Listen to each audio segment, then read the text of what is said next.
welcome to another episode of Table Talk. Today I have a new face here on the channel. It's Ark. Ark is from Texas. Texas, baby. Ooh. That's right. And we played a big box, a very new big box Kickstarter game.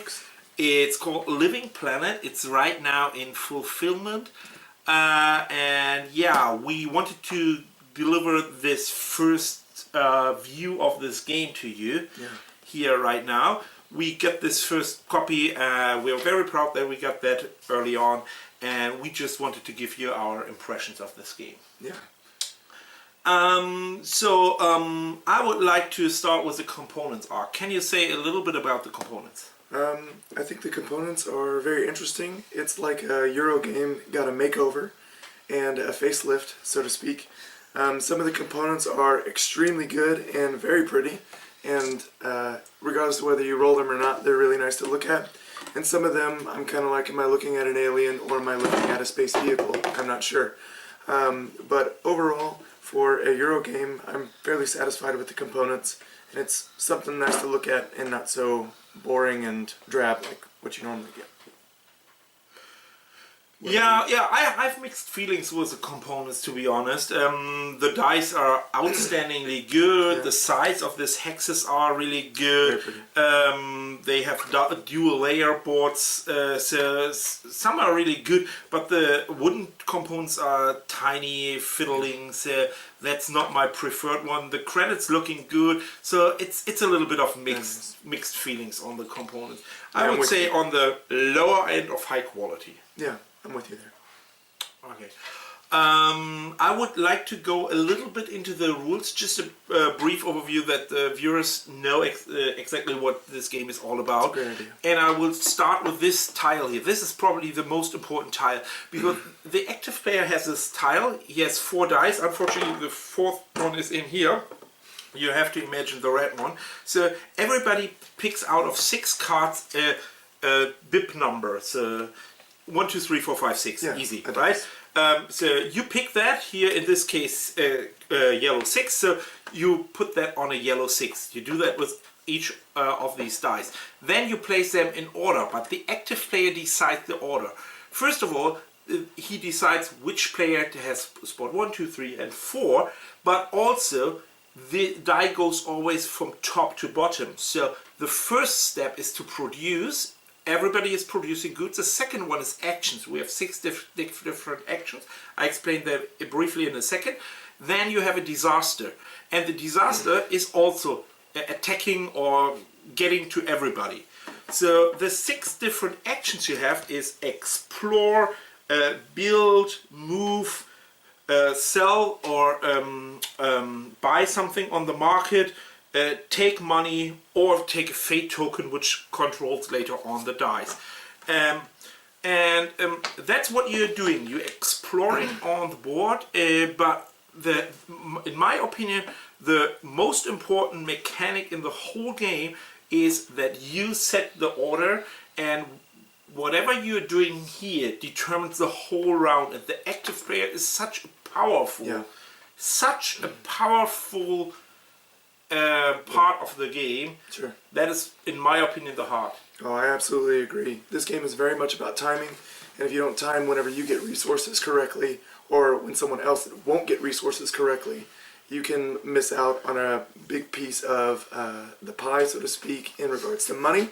Whenever we're talking about the stock market, on this broken, crazy planet, you have stocks, and resources have inflation. And so if you don't sell your resources at the right time, you will not get as much money for them, or someone else will win out big and you'll lose out on those points. Yeah, that's true. That is really brutal. In other words, and then we are probably going directly into critics.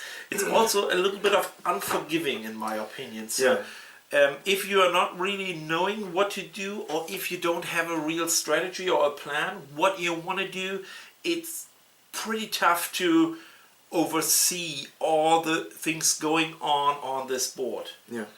Would you agree with that?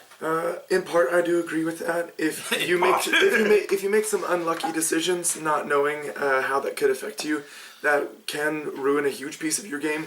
But one of the most interesting mechanics I think about this game is that you can kind of mitigate the luck factor or mitigate the catastrophe factor there, because only certain numbers with certain colors will strike disaster in wherever you build the buildings.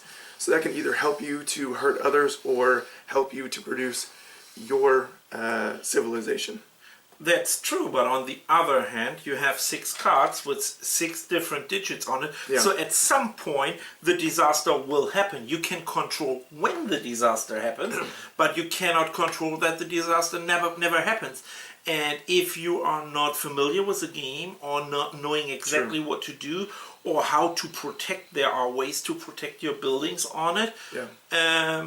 Or you simply overlook that, because there's so much to do when you determine the turn order and all of that. So you can easily blindside it by what other people doing. Oh yeah, that's right. The only chance you really have to mitigate that is with the fate token. And that really only helps you whenever you're changing your own number. So it's definitely a mistake you would only make once in this game. That's true. Let's switch over to mechanics a little bit. Okay. So when I think about the mechanics, I think they are almost brilliant. It feels so smooth. Everything makes sense when you think about it. Yeah. It's hard to get all of that and to think about all of that when you play it. But when you sit down and relaxed, and it's easy to think, oh yeah, that makes sense. Also the stock market, as you already mentioned, that you can break the stock market and get someone to emergency selling, or whatever you call that, when the market is crashing down. Right. That's also really clever. So I think the mechanics itself are really clever. Yeah, I absolutely agree that the mechanics are clever, and the best place where that shines through is the unity within the game. The die places such a huge value on unity, either in where catastrophes will happen. It also gives you a power whenever you try to use this die. For example, whenever you're going to explore, you choose this die, that means you get 4 tiles. If you had chosen the 6th, that means you get 6 tiles. You get a lot of options to choose from, and really kind of minimize that amount of luck where you're trying to expand your little mini kingdom on this planet. And that unified factor throughout the game even plays through in the buildings that you build. They also have a number on them, and so the less you want to use a number, or the less you see others trying to use a number, you definitely don't want to play that building with that number on it, and that is a huge role in the game. The interesting fact on that is when you say that, of course, when you explore, you should explore with a 6 because you have a lot of options. Yeah. On the other hand, you have the 1, and you need to use the 1 at some point. What are you doing with the what are you doing with the 1? I mean, exploring, as you mentioned, is not a good option. Selling is not a good option. The 1 is really a bad thing in this game. Sure. In some kind of. So except for you have probably producing buildings. So that said, there's a lot of mechanics that going on into each other, and for me it's a really expert game with really clever mechanics. Yeah, absolutely. However, that leads for me right into fun and replayability. What do you think about fun and replayability? I absolutely had fun playing the game. It's always great to beat Loaf, but as far as replayability goes, this has a lot of replayability whenever you consider how much you can deepen your strategy or you learn from the mistakes that you made last time. The only problem I see with it is whenever you bring in a new player and they had such a bad turn of luck on this game, they may never want to touch it again. So that's the only negative inside that I see in replayability. Yeah, well, I wouldn't call that replayability. I would call that really that that expertise matters in this game. So, if you played this game 5, 6, 7 times, you are most likely win over a newbie. It's nearly impossible for a newbie to win that game, and that is simply frustrating for a game that takes 3 hours or 2.5 hours. And if you figure out in the second or third turn that you don't have any chance at all out of 12 turns, up to 12 turns, then it's frustrating. Sure. And it's a game where you are very limited in your resources. So you are punished each single round again and again and again and in your face. And I see a problem if you are really playing with experienced and brutal players. No, I definitely think that that's a fair comment. I got nothing else.